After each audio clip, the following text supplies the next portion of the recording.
में तो उन लोगों का आने का मकसद, बल्कि अंग्रेज जो आया वह आया ही था ये बिजनेस करने के लिए। और लोग वहां से आते, वहां से सोने चांदी लाते और यहां देकर वो मसाला खरीद कर लेकर के जाते थे।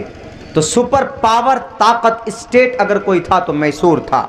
तो मैसूर पर निगाहें थी किनकी? अंग्रेजों की, कि मैसूर किसी तरह कब्जे में आ जा, मैसूर किसी तरह। अंग्रेज चारों तरफ से देख लिया।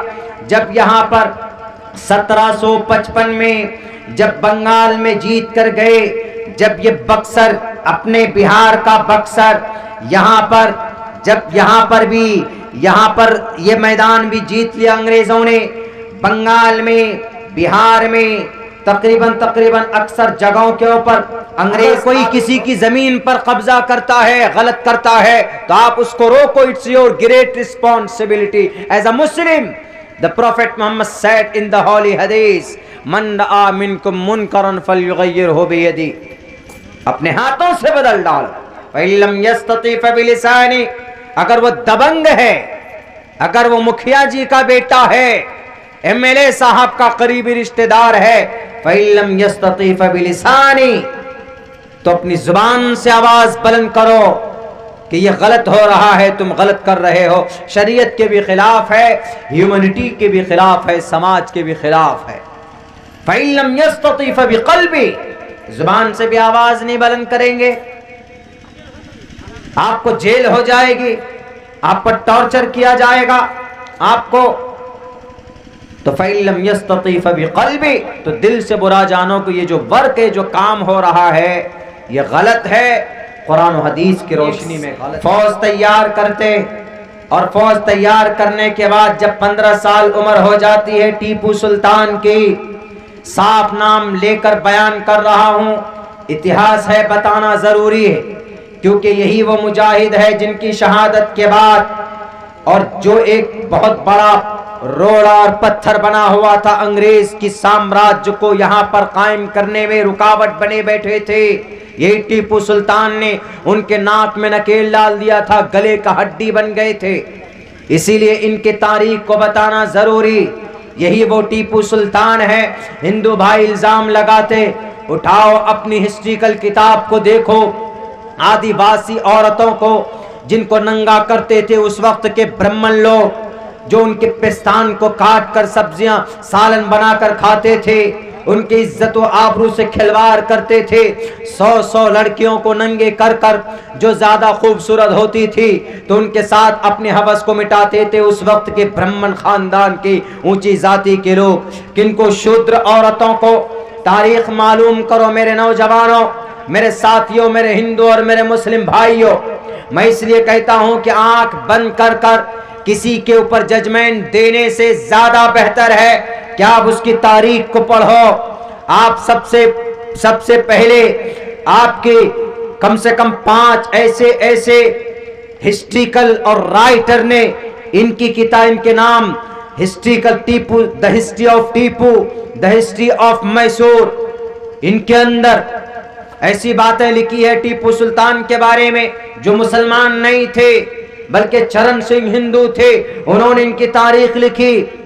और एक बहुत बड़ा एम्पेरर, उन्होंने टीपू सुल्तान के ऊपर एक बहुत बड़ी ऐतिहासिक किताब लिखी। उनकी किताबों को पढ़ा जाए, देखिए वहां पर पता चलेगा कि किस तरीके से श्रीरंगापट्टनम मैसूर की धरती पर आदिवासी औरतों को, आदि मीन्स पुराना, वासी मीन्स पुराने लोग, पूरे स्थानीय लोग, आदिवासी सबसे पुराने लोग इस देश में आदिवासी हैं, आदिवासी पुराने। तो उन औरतों को मलेच्छ कहा गया, नापाक कहा गया। उन औरतों को छुआछूत की निगाह से देखते, उनको इज्जत का सम्मान के साथ इज्जत दिया किसी ने, तो उस मुजाहिद का नाम टीपू सुल्तान है। उस जब इख्तिदार पर बैठा, उनको पता चला कि ऊंची जाति के लोग, वो जो अपने आप को शूद्र ब्राह्मण समझते हैं ब्रह्मणतात्मिति ब्रह्मणश्चैति शूद्रताम क्षेत्रीय जाति वित्रत्वम विघाद्विच्यम तथे चचस एक एवात्रपति। कि इस धरती में जब परमात्मा एक है, टीपू सुल्तान को जब पता चला कि जब अल्लाह एक है, जब परमात्मा एक है, तो इन औरतों के ऊपर जुल्म ज़्यादती हो रही है, तो उन्होंने उठाई तलवार और कहा कि बहनों, आज तुम्हें कोई नंगा करने वाला आज नहीं है, तुम्हें कोई नंगा नहीं कर सकता। आज तुम्हारा भाई टीपू सुल्तान तुम्हारे सामने, तुम्हारे पीछे खड़ा। टीपू सुल्तान पर इल्जाम लगाने वालों, पढ़ो इस इतिहास का, टीपू सुल्तान के इन कामों का, टीपू सुल्तान के इन अच्छे वर्क का और इतनी अच्छी हुकूमत का तुम क्या जवाब दे सकते हो। तुम तो अपने अपने इन गुरु घंटालों को जो गलतफहमी पैदा करते हैं कि टीपू वो था जो डरा कर रखता था, टीपू वो था जो हिंदू भाइयों को मारता था। नहीं, टीपू ने तो अपनी आदिवासी बहनों को सम्मान दिया। टीपू तो वो था कि जो हक परस्त था, नर्म दिल इंसान था, नर्म दिली से बात करता था और जो हर किसी के लिए, हर किसी के फायदे के लिए सोचता था।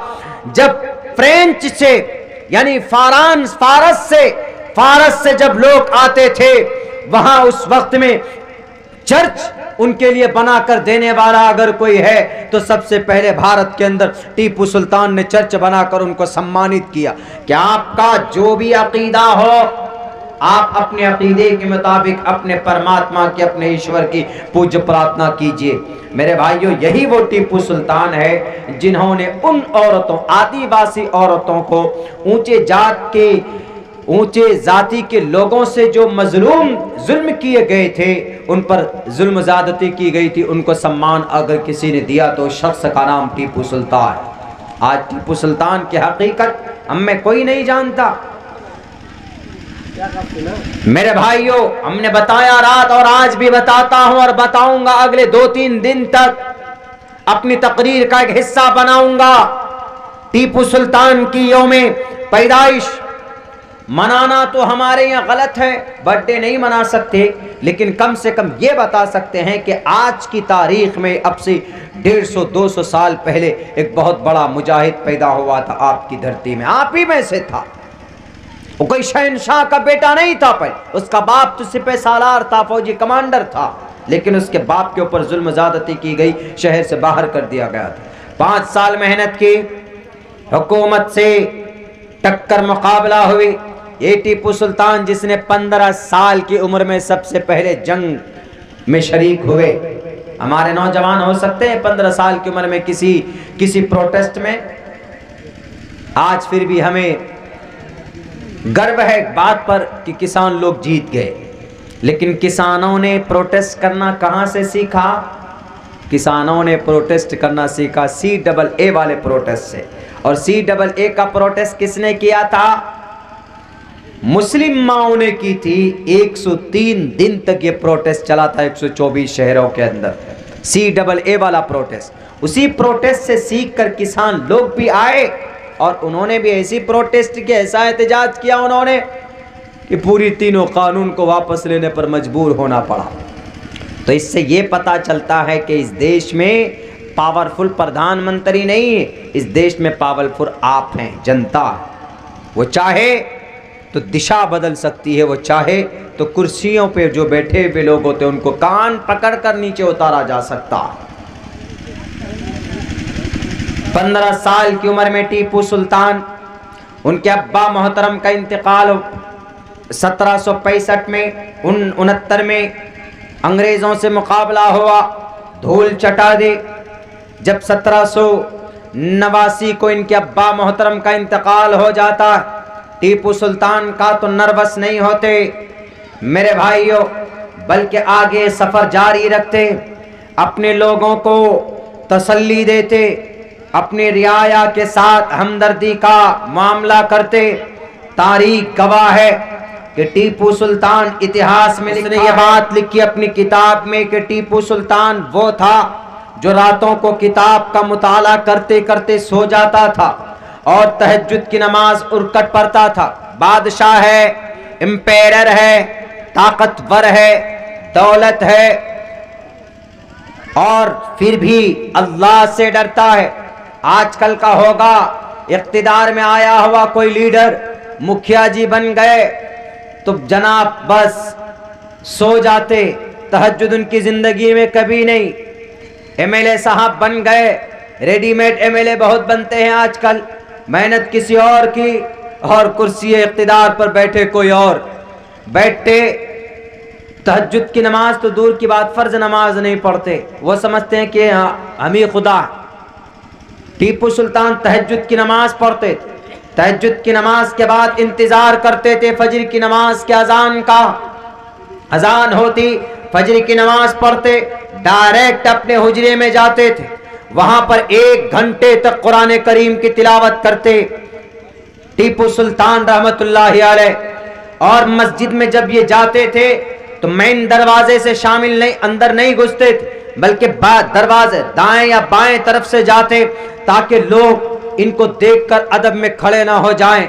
आज हमारा नेता तो ऐसा कि जब तक आएंगे, जब वो आएंगे, जब तक आप खड़े नहीं होंगे तो वो ये कहेंगे ओ सम्मान नहीं किया, खड़े नहीं होंगे उनके स्वागत में, वेलकम में, तो वो ये कहेंगे कि हमारी आज तो ताजीम नहीं हुई, हमारा तो वेलकम मोस्ट नहीं किया गया। टीपू सुल्तान दाएं तरफ से निकलकर मस्जिद में घुस जाते थे, अगर मेन दरवाजे से आऊंगा तो लोग खड़े हो जाएंगे, और मैं ये नहीं चाहता। असल इज्जत तो मरने के बाद की इज्जत है, वहां की इज्जत है, और वहां अल्लाह अगर खुश हो जाए तो हमारी ये हुकूमत और हमारी ये क़यादत काबिल कबूल होगी।